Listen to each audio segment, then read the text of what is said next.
What's up, guys? It's your boy Vince Rutter, and welcome to, I guess, my review analyst or something like that to Helluva Boss. Pretty much my other videos, well, they're not here. I really want to talk about Helluva Boss. Yeah, episode 3. We're pretty much introduced to a batch load of characters, and it's crazy to see this episode once again. So yeah, we're about to just check it out, and hopefully you guys enjoy this video.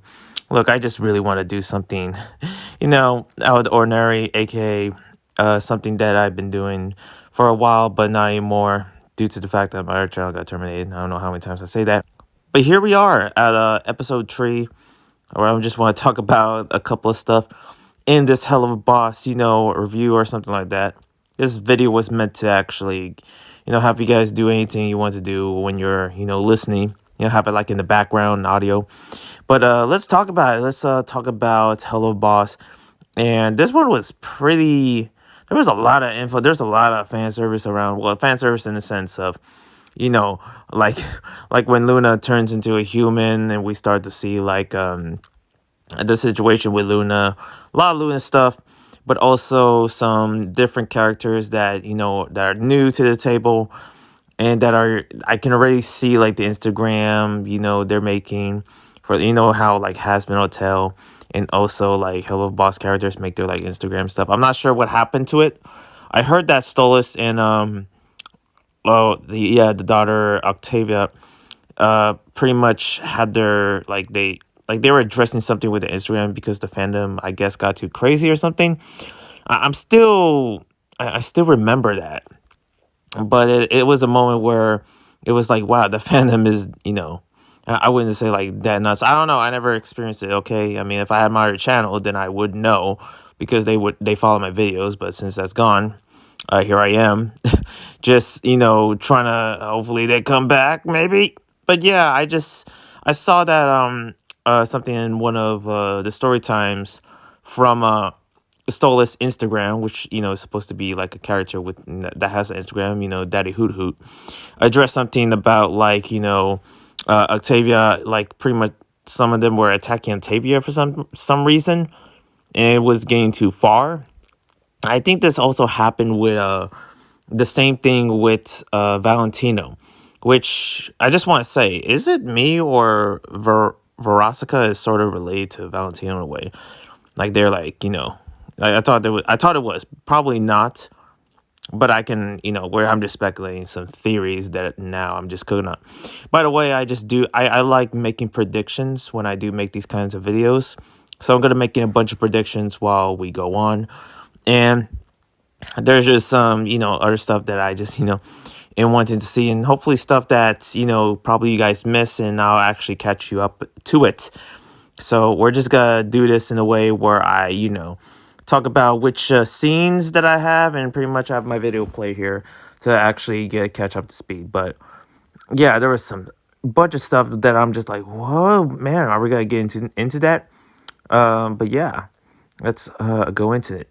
And pretty much over here, we are introduced to our new character, Verosica, Mayday, which is the ex of Blitzo.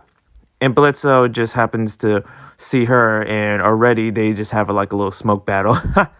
I just like the insults. Oh, the Amber Alert, and also Blitzo, like, pretty much sharing like a breakup story of how it goes. I like how the stories they share, but they don't really, share the stories like what happens or anything.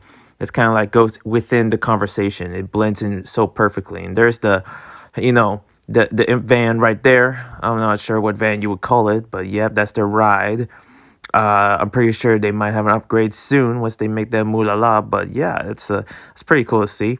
And I think in the beginning, like we start to see like how Blitzo in this song. There was a couple of songs in this episode as well that I seen. So here is a scene where we are introduced to our Mantex, Vortex, but yeah, in his wolf counterparts. I just like how in this episode, and pretty much just erase spoilers, by the way, that you see their hell counterparts, but you also hear not hear, see their human version, which is pretty cool. So that was a good way to actually really show that for the fans, to work with. I feel like this episode was definitely worth the wait, and we get to see like so many parts of these other characters that we, hopefully see some more, maybe, at least for me. But yeah, it just seems like for this one, and I kind of feel like, I don't know if I would blame like Blitzo for really, somewhat wrecking like Verosika's like life or something, livelihood. But I see like how that relationship did not do so well. Like there's something going on with our boy Blitz with his relationship with a lot of other peeps. Stolas and now this girl. I wonder how these stories come up, especially that horse thing in the Instagram. I did see that, so that was interesting. But also, yeah, we're good old the man himself. I always get like these Legoshi vibes when I see Tex, but also a cyborg vibe when I did see his human parts. You'll see soon. And of course, a lot of them were actually surprised. They were like, "What? You know this? You know Verosika Mayday? I guess she's like a pop star celebrity or something." I did see the crew as well. At first, when I saw the group, I thought it was gonna be like a K-pop rendition of their own like basically hellish like or Vivcy style of a K-pop like band almost. I literally thought when they was like a pop star, especially with the performance that they started, I thought it was gonna be like that. But of course I was wrong. But yeah, it seems like she's like an R&B singer or something. But of course a pop star, famous, influencer, and she happens to rule both hell and the world. And these are like her friends. I wish we can actually see more of them. Maybe it's a group that rolls with her, a crew, or pretty much people that work with Verosika, but she's like the main act. In this scene, we see how, especially the scene before that, this scene as well, we see like how overprotective good old Blitz is. And I like how like fatherly he is almost, even though he's still the same, But yeah, overprotecting and even sense it from afar with this interaction. But you got Blitz cock blocking. But man, I just like his, I like Tex Mood's voice. He just, it's pretty much makes sense because a bird like him is so smooth and chill. By the way, you don't see him like overacting in any sense. But yeah, a lot of these characters are so likable.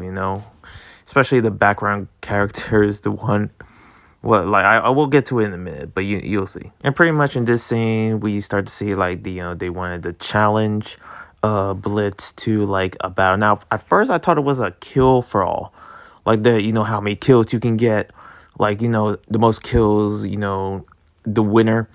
But it's totally something different. So for this one, we start to see like for Blitz, they're gonna see like pretty much how they kill more compared to like how many Verosika like has sex with other like because at first I thought it was a kill off, like, oh wait, they both kill, like they're like, so this building is part of like a killing facility or society or something like that. And I believe that she's only there for like temporary, because I heard like it's like only a week that she's like able to park there. But yeah, like are they they're going like for a killing spree, but that turns out not to be true. Later on, as I found out, it was Blitz that was basically doing all the killing, and also the competition is like who can do the most people. So for Verosika, how many people in the beach can get laid, and how many people can Blitz can kill with his own teammates, and pretty much whoever gets the most pretty much gets the parking. Mind this is all about for the parking spot for Blitz, and it's like, really, that's it? That's all you're fighting for? It's like, oh, okay, I guess. And here's a scene where I literally was like, yo, like, Mox is gonna fight back finally. Yes, you take that, Mox. But no, of course, Blitz fight back even longer, pretty much has the most points. Like, I always had this competition, or at least comparison of, in my mind, whenever I watch any episodes from Helluva Boss, like, okay, who's gonna win the most? obviously, Blitz, against Blitz and Mox. I kind of want to see Mox win against Blitz, but it's always like, Blitz wins mostly. He's the boss, but, this was a scene where I was like, man, you stand up to him, and then it stands back up. Pretty much it goes either both ways, even though I'm kind of like, looking at this in a competition stand there. I don't know. I like battles. What do you want from me? And I like this scene as well. This the breaking the fourth wall in this show is beyond creative. It's like they know. Of course they know. It makes sense, especially when they first when Luna was introduced. You know the furry fandom itself, and I think from what I heard, there has been all these other like shows that Vivzy had made was from the furry fandom. So the furry fandom is the reason that this show kind of exists, at least from what I heard. I could be wrong. Okay, wait, who am I? But man, this scene, I love seeing the reactions with this scene. It's like so hilarious. And also another thing, like human disguises. I did not know they needed that. It turns out that imps, I'm not sure if that's a rule that they have to have, you know, but they've been rolling around up in Earth without a human disguise for the longest time. And pretty much they could have, but at this point it's probably too late, and yeah, it pretty much for Luna and the others, especially the succubus and the incubus. It took me a while to actually know that they're succubi, and pretty much I discovered that when I was rewatching this. Rewatching it kind of helps you really get your mind together, especially when it comes to doing off-scripted reviews like this. But yeah, the human disguises, I'm looking forward to actually see what is like the imps crew human disguises. Like, what would they look like? What their skin color, what hair, or what style, what clothing maybe. But yeah, it's pretty interesting to see that. Speaking of human disguises, this is Luna, human form. I just want to know which one's better, like human Luna or wolf Luna. Of course, for me, not me being much of a furry, I kind of like both, like Tex and Luna's design of human. I think anything else, but it's I don't know.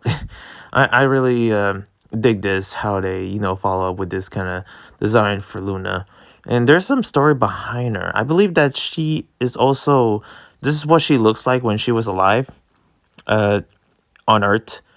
I don't know, maybe it is, but that's interesting how they can really transform the powers. I'm not sure if the powers were from Stolas book, but it could be. And this is Veronica's design of her human form.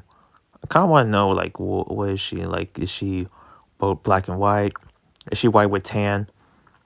I don't know. That's the first thing that I saw when I was seeing her. But also, she looks, divine.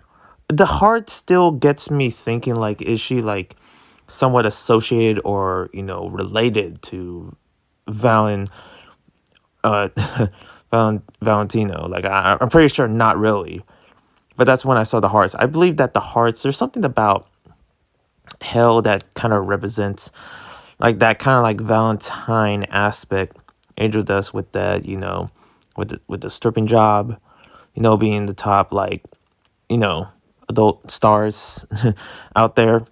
And you got, Valentino's, and also the succubus, crew, Veronica's,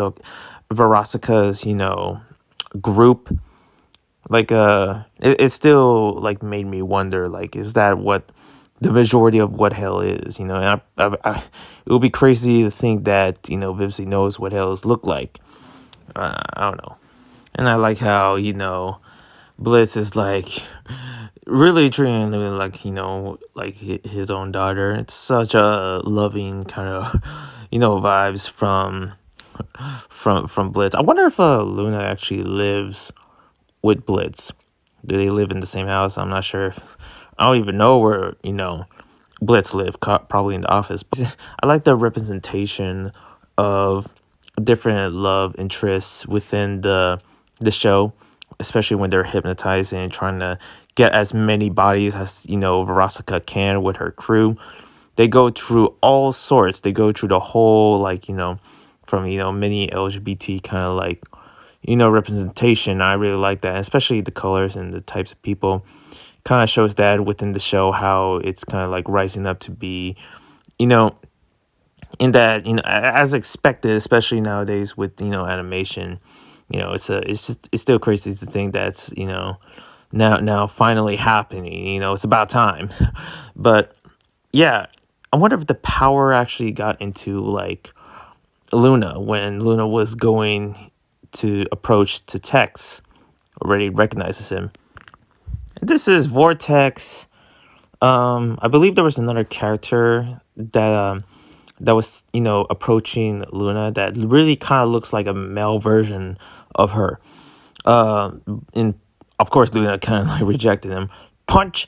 But yeah, this is good old Vortex, and a lot of people are saying like he kind of looks like a cyborg, human cyborg, which in my head I'm like, yeah, it kind of. At first I didn't see it. At first, to me, like, but what got me to know that it sort of kind of looks like him, from what I know, is the eye, because Cyborg only has like one eye that is operational, and one that is part of his like vision with his other side. I don't know what that thing's called, but yeah, there is some like similar. It will be crazy to know if that it could be the same voice actor for Cyborg, from Teen Titans. I'm pretty sure that it could be, but yeah, it just got some like cyborg vibe. So another thing, like uh, Luna doesn't have friends. Has a family, of course. The M's. I think that would count because that's their only hellhound. I don't know if they would hire hellhounds at any source because Vortex is also a hellhound. But yeah, this I just noticed that that Luna doesn't really have any friends or anyone to hang out, I don't think. Unless she could meet like the Hazbin. I don't know if Charles and Luna would get along. Or probably Vaggie. Yeah, I don't know. Nifty maybe? Look at the dude's feet. And Luna as well, another thing about Luna that or in this scene where he's like getting cock blocked by, his dad, aka Blitz, boss, you know. Matt's feet is like, sure, look at that. Just pointy, like, I don't know. Kind of almost like a Johnny Bravo design. Fitting, buff, and then his lower body, it just seems like, there's not much going on. I was really hoping for some nice shoes, some nice sneakers. Some slip-ons he's rocking. Look at Luna's shoes, They look nice, but I don't know, nothing's down there much other than what's back. Man, this other scene as well was pretty deep. You see this kind of relationship, how it both flourish in a way. I'm not sure how they got back together when it's okay. I'm not sure if Blitz is still hurt by what Luna said, because we start to hear some backstory behind Luna, how she is like adopted. Well, basically taken in and actually, uh, you know, having Blitz to live with Blitz and Blitz taken care of. It would be so much deeper if it was like, if Blitz said, "I adopted you since you were 5," like something like that, right? And I just found him like in 5, and that would just be a whole nother deep story. Like there was something that probably had Luna. There was something that happened to her that made her go to like made her die and go to hell, and pretty much is now in some cases adopted by Blitz. Like there's another like batch of story that I kind of want to know, and that is such a interesting arc behind Luna that I want to know. That is like because this is obviously just right now an episode of her, of who she is.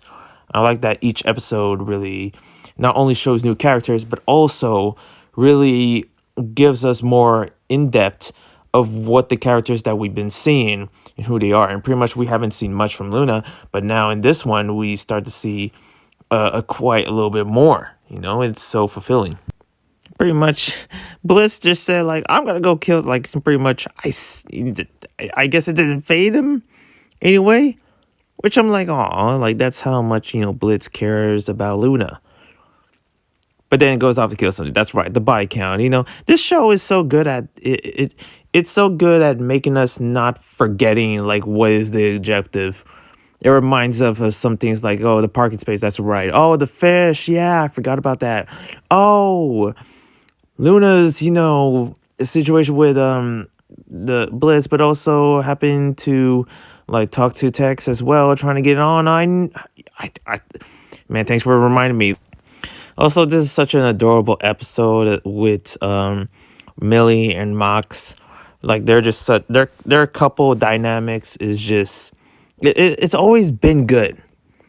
It's always been heartwarming. I just love it. This is such a amazing show, especially if it was like intended for like spring breakers. I almost forgot that. I don't know if it's like in reference to Coachella, but yeah, it's all about like having fun, even though like in darker ways because there's like fish that it's ready to eat people, and the body count. Yep, I haven't forgot about that. And we are introduced to the monster. And this was where I was like, because I see Veronica's like reaction, that she was like, where did that thing came from, you know?